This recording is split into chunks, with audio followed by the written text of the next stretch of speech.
প্রত্যেক বছরই আমরা অভিজ্ঞতা লাভ করি এই আগুনের, তারই ধারাবাহিকতায় আজকেও আপনার আগুন লেগেছে। এটা আপনার বউবাজার এই ইউনিটে লেগেছে। এখানে আমরা খবর পাই 5টা 22 মিনিটে। আমাদের এখানে আসতে প্রায় 35 মিনিট সময় লেগেছে। আসার পরপরই আবার আমরা একসাথে প্রায় 3টা স্টেশন একসাথে আমরা মুভ করেছিলাম। বাট এখানে এসে আমরা রাস্তা সরু, আপনারা বুঝতে পারছেন যে এখানে বেশ অনেক সীমাবদ্ধতার মধ্যে কাজ করতে হয়। আমাদের সঙ্গে সঙ্গে এখানে যে পরিমাণ এই ঘিঞ্জি এলাকা এবং লোকারণ্য ছিল, আমাদেরকে প্রথমেই বেগ পেতে হয় যে আসলে আগুনের সোর্সের দিকে পৌঁছানোটা খুবই বেগ পেতে হয়। এবং আমাদের ফায়ার ফাইটাররা অক্লান্ত পরিশ্রম করে চেষ্টা করেছে যে পুরো জায়গাটাকে কিভাবে দ্রুত আগুনটাকে আটকানো যায়, তার জন্য সর্বোচ্চ চেষ্টা করেছে। এবং একে একে 19টি ইউনিট আমাদের বিভিন্ন দিকে, দক্ষিণ পশ্চিম থেকে শুরু করে এদিকে উত্তর পূর্ব প্রত্যেকটা কর্নারে আমাদের ইউনিটগুলি আস্তে আস্তে চলে যায়। বাট বাই দিস টাইম আমরা যখন পৌঁছাই তখন কিন্তু আগুনটা আসলে ডেভেলপ স্টেজে চলে যায়, যার কারণে আগুনটা একটু সময় লেগেছে আমাদের। আমরা 10টা 35 মিনিটে আমরা এটাকে নিয়ন্ত্রণ ঘোষণা দেই। এবং এখন যে কাজটা চলছে, ড্যাম্পিং ডাউন চলছে এবং এটাতে বেশ সময় লাগবে। এখন সার্চ অপারেশনও চলছে। সোফার আমরা কোনো হতাহতের কোনো খবর পাইনি, কেউ আমাদেরকে রিপোর্ট করে নেই। তবে ছোটোখাটো আহত হয়তো অনেকে হয়ে থাকতে পারে, এটা পরবর্তীতে জানা যাবে। এবং এখানে আমরা বিভিন্নভাবে কথা বলে জানতে পেরেছি যে আনুমানিক 1500 ঘরবাড়ি এখানে ক্ষতিগ্রস্ত হয়েছে। এবং এটা একটু সময় সাপেক্ষ। আরও এখানকার আরেকটা বিষয় যে আগুনের যে সোর্সটা আসলে বিভিন্নজন বিভিন্ন কথা বলছেন, তবে আমাদের এটা তদন্ত সাপেক্ষে আমরা এটা বের করতে পারবো। কারণ এখানে আমরা অনেক কিছুর উপস্থিতি দেখতে পেয়েছি, যেহেতু যখন কাজ করেছি আমরা দেখেছি যে প্রচুর পরিমাণে তার রয়েছে চারিদিকে, যেখানে সেখানে যত্র আপনার ইলেকট্রিসিটি গিয়েছে এবং প্রচুর পরিমাণে তার রয়েছে। একই সাথে এখানে প্রত্যেকটা বাসাতেই প্রায় কম বেশি সিলিন্ডার রয়েছে, গ্যাস সিলিন্ডার থেকেও হতে পারে, শর্ট সার্কিট থেকেও হতে পারে। তদন্ত করে আমরা বলতে পারবো যে আসলে আগুনের উৎপত্তি কোথায়। আমরা নর্মালি আমাদের ফায়ার সার্ভিসের যে নিয়ম, আমাদের যে কোনো আগুনের তদন্ত হয় আমরা 5 অথবা এটা যদি কোনো বড় আগুন হয় 7 সদস্য, নর্মালি এটা 5 সদস্য হবে আর কি। আপনাদের আসতে 35 মিনিট সময় লাগছে আপনি বলছিলেন, এটা কেন লেগেছে এটা যদি একটু ব্যাখ্যা করেন। এটা আপনারা জানেন যে চিরাচরিত আমাদের ঢাকা সিটিতে যে যখনই আমরা আগুনের সংবাদ পাচ্ছি, আমরা কিন্তু এই জন্যই 3-4টে স্টেশন একসাথে পাঠাই, কারণ কোন স্টেশন যে আগে পৌঁছাবে আমরা আসলে বলতে পারি না। রাস্তায় ট্রাফিক খুব বেশি ছিল, কারণ বুঝতে পারছেন যে বিকালের দিকে অফিস ছুটি হওয়ার সময় এবং প্রচুর পরিমাণে ট্রাফিক, এই কারণে আসলে সময় লেগেছে। এবং এখানে আসার পরেও কিন্তু গাড়িগুলো ভিতরে ঢুকতে পারছিল না, কারণ আপনার এখানে অনেকগুলো গাড়িকে দূরে রেখে, কারণ ছোট ছোট গাড়ি দিয়ে আপনার রাস্তা অকুপাইড ছিল এবং বিভিন্ন জায়গায় যত্র গাড়িগুলো পার্কিং করা ছিল। এগুলোকে আসলে তাৎক্ষণিকভাবে সরিয়ে যে আমরা আমাদের বড় গাড়িটা যে ভিতরে ঢুকাবো সেই পরিস্থিতি ছিল না।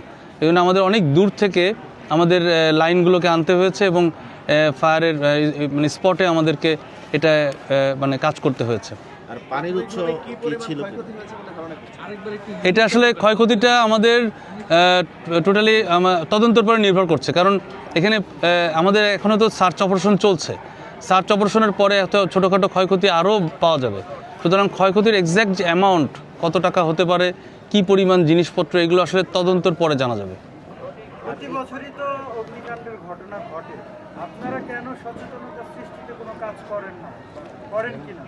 আমরা এটা চলমান একটা প্রক্রিয়া, আমরা প্রতি বছরে, এবং কিছুদিন আগেও আমরা এখানে মহড়া করেছি এবং মহড়ার মাধ্যমে আমরা কিন্তু এখানকার যে দুর্বল পয়েন্টগুলো, যে দক্ষিণ দিকে লেক আছে, উত্তর দিকে লেক নাই, এখানে আমরা কোথায় কোন বেশি শক্তি, কোথায় কোন দিকে প্রদর্শন কোথায় রাখতে হবে, কোন ধরনের পাম্প অথবা কোন ধরনের আমাদের ফায়ার ফাইটিং কী পদ্ধতিতে ট্যাকটিক্সটা কী হবে, এই ধরনের মহড়া কিন্তু আমরা প্রতি বছরই করি এবং এই বছরেও আমরা করেছি, কিছুদিন আগেই করেছি।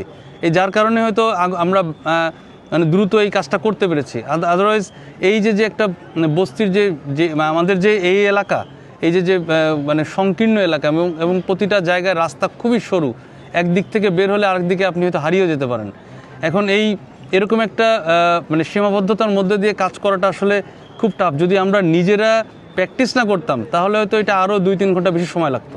এই যে 5 ঘন্টা সময় লাগলো, এই 5 ঘন্টা আপনারা পানির ব্যবস্থা থেকে করেছেন? পানি আমাদের পর্যাপ্ত পানির সাপোর্ট পেয়েছি, কারণ আমাদের নিজস্ব যে বিশেষ পানিবাহী গাড়ি এটা সাপোর্ট পেয়েছি, ওয়াশার সাপোর্ট দিয়েছে। একই সাথে বলতে চাই যে এখানে ড্রেন থেকেও ইভেন পানি নেওয়া লেগেছে আমাদের, এবং আমাদের এই পুরো ফায়ার ফাইটিংয়ের জন্য কিন্তু আমাদের অন্যান্য বাহিনীও, police, Ansar, army, air force, BGB, বিশেষ করে ভলেন্টিয়ারের কথা বলবো, ভলেন্টিয়ার, রেড ক্রিসেন্ট, ওনারা কিন্তু সবাই আমাদেরকে সাহায্য করেছেন এবং প্রত্যেকেই স্বতঃস্ফূর্তভাবে সাহায্য করেছেন। এখানকার এলাকাবাসী যারা, প্রত্যেকেই সাহায্য করেছেন। তবে যেটা হয় যে যার আসলে এখানে সিচুয়েশনটা আসলে এতটাই ভয়াবহ থাকে যে তার নিজের বাসাটা আগে বাঁচানোর চেষ্টা করে।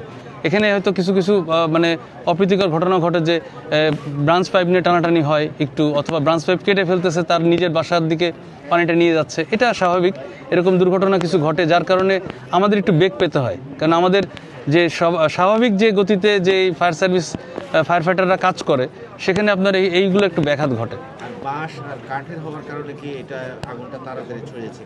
অবশ্যই এটা আপনার বাঁশ, কাঠের, এগুলো আসলে কম্বাসেবল আইটেম প্রত্যেকটাই। কারণ খুব এখন তো আপনার উষ্ণ একটা সিজন, শীত আসতেছে, যার কারণে আমাদের কিন্তু কম্বাসেবিলিটি দিন দিন বাড়ছে।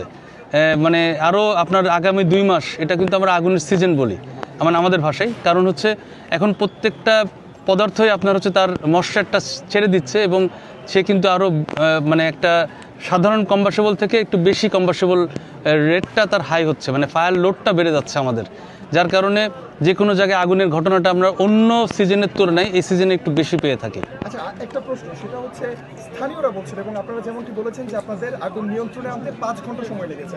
স্থানীয়রা বলছিল আগুনের যে ভয়াবহতা ছিল, সেখানে যদি হেলিকপ্টার দিয়ে পানি ফেলা হতো তাহলে আগুন আরো দ্রুত নিয়ন্ত্রণে আসতো। এই বিষয়টা নিয়ে আসলে কি বলবো, যে এইটা যদি করা হতো তাহলে আগুনটা আরো দ্রুত নিয়ন্ত্রণে? আসলে স্থানীয়রা তো মানে এটা বললাম যে যদি আমার ঘর আগুন ধরে আমি কিন্তু অনেক কিছুই বলতে পারি অথবা চাইতে পারি, এটা স্বাভাবিক। বাট বাস্তব বিষয়টা সম্পূর্ণ ভিন্ন। কারণ এখানে হেলিকপ্টার আনলে আসলে হেলিকপ্টার যখন হোভার করে, যখন অল্টিটিউডটা নিচে নামিয়ে দেয়, তখন তার বাতাসের জন্য কিন্তু আগুনটা আরও বেশি ছড়িয়ে যায়। এখানে সাধারণত আপনারা হয়তো বলে থাকবেন যে ওয়াইল্ড ফায়ারে তো হেলিকপ্টার এনে কাজ করে, ওইগুলো আবার আলাদা ইস্যু। এখানে আপনার ওই ধরনের আগুন না, এটা আপনার যেহেতু আরবান ফায়ার ফাইটিং হচ্ছে, আরবান ফায়ার ফাইটিংয়ে যেহেতু একটা কাঁচা পাকা ঘর এখানে চারিদিকেই, সুতরাং এখানে যদি হেলিকপ্টার হোভার করতো আগুনটা আরও বেশি ছড়িয়ে যেত, এবং খুব দ্রুতই আপনার 1500 ঘর না, আপনার ম্যাক্সিমাম ঘর বাড়ি আরও বেশি পুড়ে যেত, এবং আমাদের এটা নিয়ন্ত্রণ করতে আরও কষ্ট হতো।